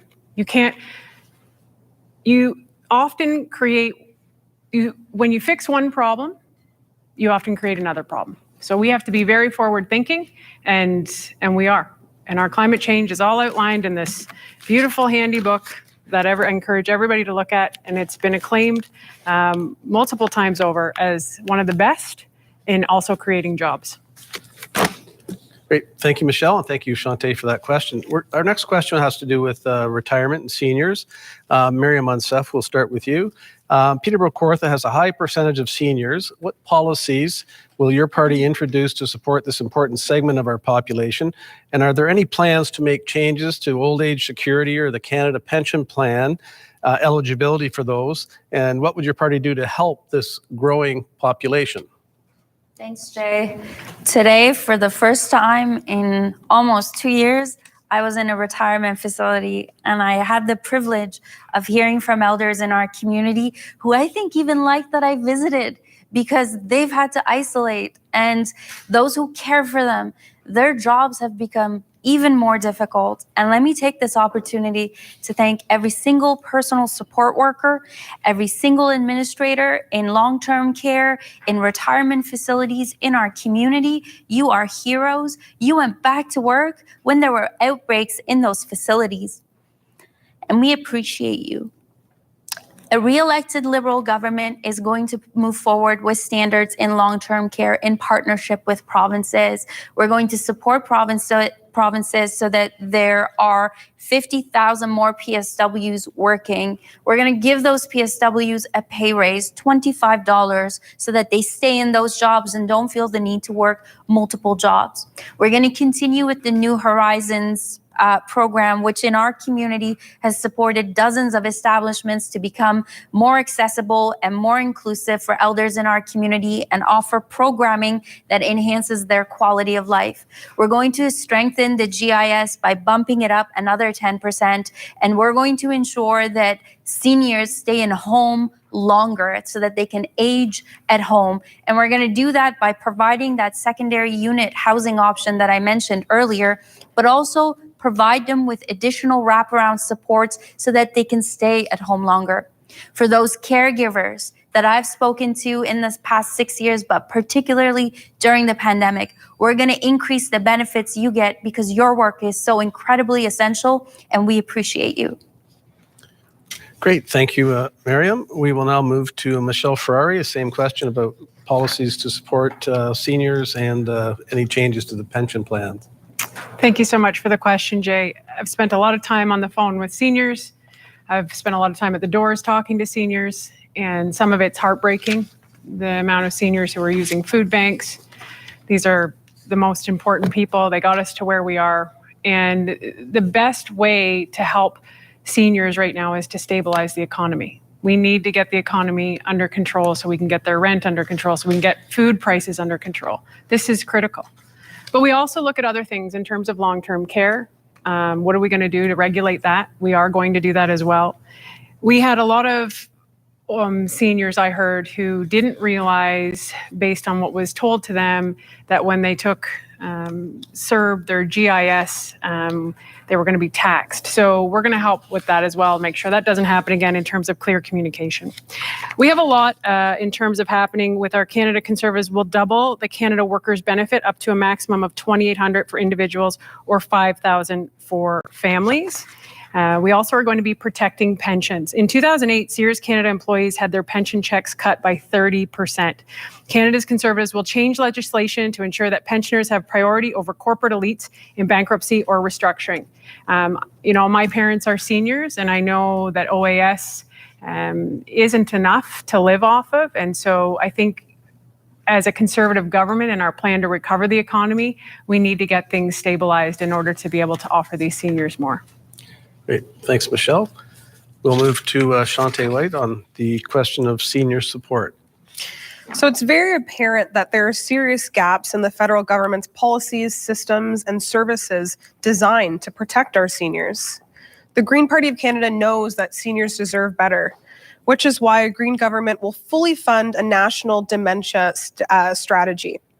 This, in collaboration with health professionals and provincial and territorial governments, will develop and fund a national dementia strategy. This strategy would support research, improve quality of life for patients and caregivers, as well as educate the public to increase awareness and reduce the stigma. Additionally, we will protect pensions. We'll amend current pension benefit legislations for federally regulated pensions to maintain the solvency target of 100%, require annual validations of this. As well, we will require the sponsor in the event of the solvency ratio, if it falls below the prescribed threshold, we have measures in place to take care of that as well. As a short-term measure, a Green government would introduce a refundable tax credit equal to the amount of pension loss an individual occurs when a pension fails. It's so important that we protect our seniors, especially those that are living in long-term care facilities. I sort of touched on this a little bit before, but I want to bring it back into focus.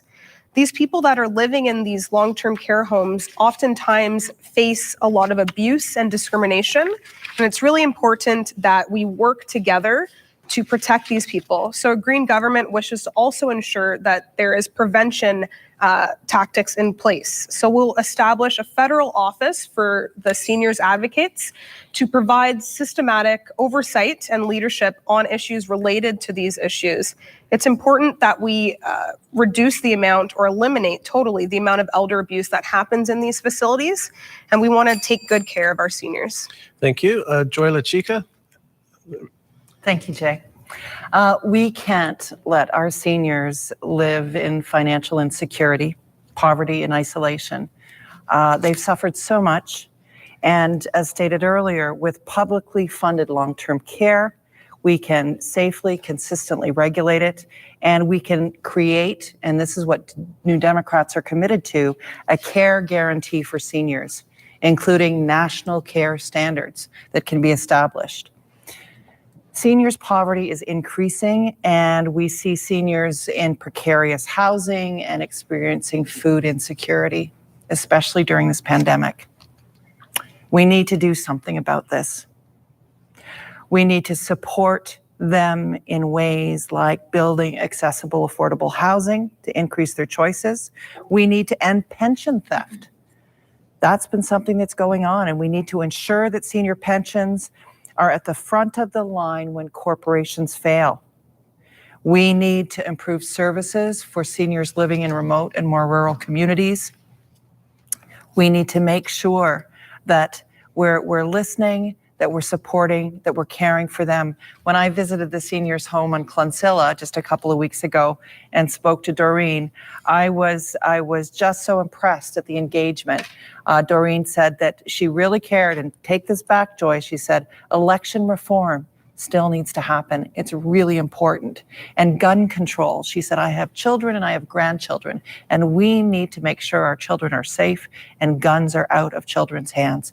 So I so appreciate that our seniors share with us their wisdom. We need to take care of them, and we need to make sure they have a future that is safe, comfortable, and has dignity. Great, thank you so much. We have one more question for the group, but before we do that, Michelle Ferrari, it's your turn to ask a question to a candidate of your choice on any topic. So many topics to choose from, Jay.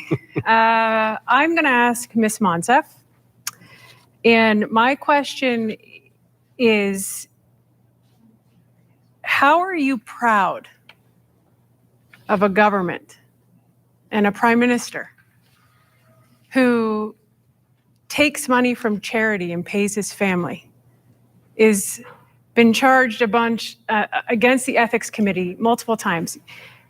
But most importantly, Ms. Monsef, you are the Minister of Women and Gender Equality. How are you proud of a government that muzzles BIPOC women so badly that they leave and change and vote for other parties? Ms. Ferrari, as a BIPOC woman myself who got elected because the people of Peterborough-Kawartha supported me, I'm proud that we've moved forward to support a woman's right to choose, and we'll stand up for her every single time we have to in the House of Commons when your party votes against us. I'm proud of a prime minister who recognizes that women's rights grow the economy. A prime minister who's moving forward with $10 a day childcare. How are you going to look 250,000 women in the face if your leader becomes prime minister when he rips up the childcare plan that was their ticket to economic recovery? It is bilateral agreements. 250,000. We've agreed to sign all of them. 8 are already in place, and you guys are. So are you gonna telling me rip that Jody up. Wilson-Raybould is wrong? Jody Wilson-Raybould has her own mind and has made her own choices, and I think that your party needs to do a better job at clarifying your position on women's fundamental rights. Do you believe in a woman's right to choose? Absolutely. That's good. I hope you're able to convince your entire party of that. So you still didn't answer my question. How are you proud of a prime minister who takes money from charities and gives it to their family? So if you're referring to the case that the ethics commissioner investigated, you know full well, Ms. Ferrari, that he was found to be clear of those allegations. Who lost in that process were students, young people in our communities across the country who had much to give back to their communities, but because of the partisan games that colleagues across the aisle played, they lost out on opportunities. But we were there for them with Canada Summer Jobs and the students' benefits, and we'll continue to prioritize them as part of our recovery. So just to be Folks, I'm going clear, to stop it there. We're getting into closing remarks. We have time for one very quick question with a 15-second answer. Does your party support the continued support of the CBC? And we'll start with Shantae, 15 seconds, yes or no, and why or why not? So the Green Party definitely supports the CBC. We are so proud that we have something like the CBC that operates in both official languages, English and French, as well as in many Indigenous languages that helps aid in teaching. So 100% the Green Party supports the CBC. Miriam Monsef, your thoughts on that? Absolutely. We restored the cuts that were in place with the former government, and a re-elected Liberal government will move forward to invest hundreds of millions of dollars into CBC so that their programming is less reliant on advertising. We've seen how important journalism and media and our public broadcaster are to our communities during the pandemic. It's a vital component of a healthy democracy, and I'm proud to support that position. Thank you. Joy LaChica, your thoughts? Thank you so much for the question. It's such an important one. Canada still has amongst the lowest funded national broadcasting corporation, 16th out of 18th. 16th being very low of developed countries. There is still not enough funding. There have been cuts that have accrued over time and have not been fully restored, and we need to restore funding. This is such a relevant news source. In this landscape where so much is happening, we need to have public broadcasting that comes to us and is quality, and we need the people employed to be able to do it appropriately. We need to make sure that web giants are not getting tax breaks, that the money is getting channeled towards media that matters, and that's the CBC. I 100% support it. Thank you, Joy. And Michelle, we'll let you round up the question about CBC and support. thank you, Jay. As a journalist and someone who used to work for a CBC affiliate, obviously have great love for the CBC. But I think the real elephant in the room is that an evaluation needs to be done on journalism ethics. Transparency needs to be done. And as somebody who started their own business in media and a part of a business that had to change and grow and be sure that we were transparent in paid advertising, I think it's critical that we do evaluate our current CBC as well as all media to ensure that this isn't happening. Okay, thank you very much. Well, we've made it almost to the end. It's time for closing remarks. We'll go in reverse order of the responses to the first questions. And if anybody can remember way back almost 2 hours ago, that will be Michelle Ferrari, Miriam Monsef, Shantae White, and Joy LaChica. You have 3 minutes or less for your closing remarks. And Michelle, I will turn it over to you to get us started. Thank you so much, Jay. I've listened to a lot of you, and the disillusionment with politics, the lack of trust, the frustration. Who do you vote for? What does it matter? I've been a voter a lot longer than I've been a candidate. I know how you feel. It takes time to build trust, and a reputation isn't built on what you intend to do. A reputation is built on action and solutions. I've spent my entire career listening, providing hope, but most importantly, providing solutions, building up relationships in this community to find the answers. I have never seen Peterborough-Kawartha in the state that it is in right now. I'm from here. It's personal for me. I'm a results-driven person. I have the compassion and the competency to get the job done. As a communication specialist, spokesperson, and community advocate for over 22 years, I want to serve you, and I want to do the best I can. I had a voter message me today, and he said, Michelle, I voted for you. Please don't let me down. Don't get swallowed up by politics. And when I started this, and I ran for my nomination, I said people before politics. Because at the end of the day, when I go to Ottawa for you, it doesn't matter what party I'm representing. What matters is that I take your voice there, not their voice here. On September 20th, please elect me, Michelle Ferreri, for your Member of Parliament. Thank you, Michelle. We'll move to Miriam Monsef. Thank you, Jay, for doing a great job moderating. He's been standing on his feet this whole time, and to my fellow candidates for stepping up, and to the volunteers who are bringing this entire production together, and of course to our teams. Let me take this opportunity to thank my brilliant team who show up day in and day out and give it everything they've got, because we are fighting for the future of our community and our country. And we do it while having fun and staying safe. It's been a privilege to represent you in Ottawa, Peterborough, Kawartha, and together we got good things done. More than 3,000 jobs were created or protected because of the work that we did together in the past 6 years. We were able to ensure 1,700 families had a safe roof over their heads. We were able to be there together when the pandemic started and our government had your back. I'll never put your health and safety ahead of politics. I promise you that. I will always give back, wake up day in and day out, and give back to a community that gave me and my family so much when we first got here. I wasn't born in Peterborough. I chose to stay in Peterborough. This place is my home. This is the only place I've ever felt safe in, the only place I've ever felt like I belong in, and I want every one of our residents to have that opportunity. A re-elected Liberal government has the best climate plan to get us to net zero by 2050, and we'll do it by creating jobs and making sure that we move everyone forward. We'll build more homes and get 250,000 back to work with $10 a day childcare. We'll save you money on childcare and we'll help you save for your first mortgage. But we also get that none of us can move forward unless we finish the fight against the pandemic and protect your health and safety.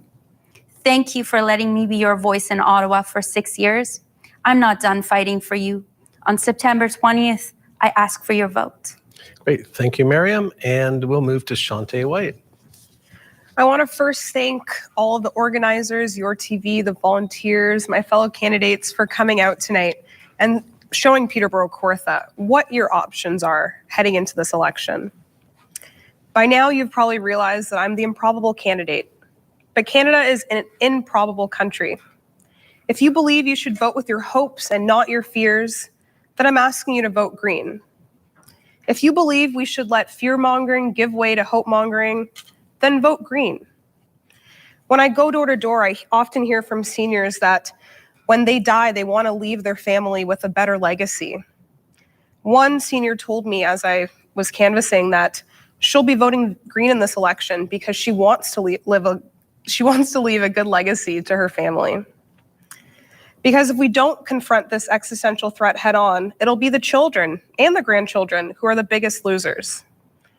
We must listen to the better angels of ourselves and do the right thing when it comes to Indigenous nations and communities with the First Canadians. Let's do the right thing and not hold an election when there are so many new Canadians stuck behind the stone wall of Taliban-controlled Afghanistan and the current COVID-19 pandemic. Otherwise, this flag on my lapel means absolutely nothing. I'm asking you to be bold in this election. Bold enough to vote for a Black woman with the last name White running for the Greens. On September 20th, I'm asking you to put your faith in me. Let me represent you in Ottawa. Thank you. Thanks, Shante. We'll move to Joy. Thank you so much. I just want to thank you, Jay, for being such a fantastic host, and Your TV and the crew and the fellow candidates. This campaign has just been a tremendously rich time for me. It's been wonderful to build new relationships, to talk to people who've worked so hard in this community, and who contribute in so many ways. People that are here, people that I've met at the door, organizations, and the relationships I've built in my year of being from Peterborough during a pandemic that I've been able to engage in. I've been so appreciative for it. I ran because I care about people. I care about families. I care about children. I care about community. And I live here now, and I plan to live here for a very long time. And I want to put my heart and my energy and my activism to work, because we need to be activists now. I have political experience elected political experience for more than 7 years now. And I want to continue the work. I love the federal landscape. I have the analysis and I have the vision. I want to fight for you. And I think that sometimes it's good to have a change. And I would like to be able to bring your voice to Ottawa. I want to fight for all the things that we've been talking about. I want to help us rise from this pandemic. And more than anything, I just want to serve. I promise I'll be present. I promise I'll be here. I want to listen, I want to learn, and I want to do the deep organizing that we need to do together, all of us, whoever's elected, at every level of government, to make this community stronger and better, because we deserve better, and we need to fight for people in Peterborough, Kawartha. And I hope that as you look at your ballot, you'll think about that and vote Joy LaChica and for a New Democrat Member of Parliament. Thank you.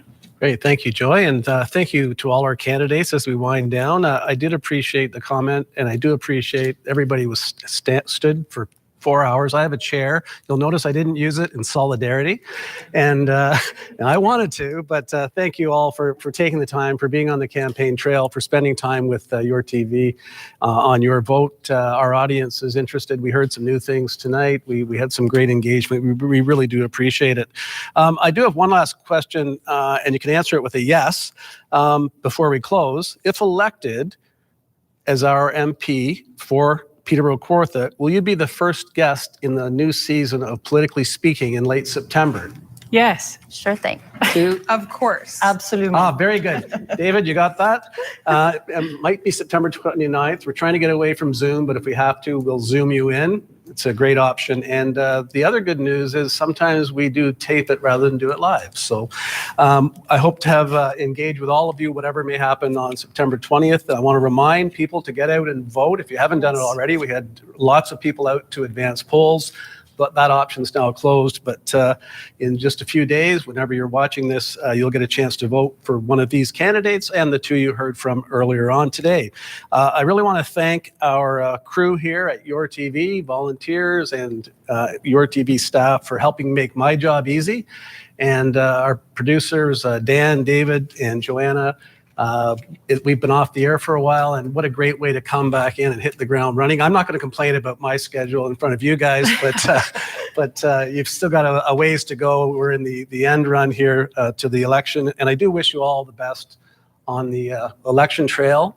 Stay safe, and really look forward to speaking with you in whatever capacity you may hold as we move on. And I just want to remind our viewers, we will have election night coverage starting at 9:30 on Your TV on September 20th. So be sure to join us then, and we'll have full coverage with some guest panelists speaking about the election as we find out what the results are. So thank you all once again, and thank you, our audience, for joining us. We'll look forward to seeing you on the next Your Vote and on Politically Speaking for the rest of the season. Take care.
We are your TV.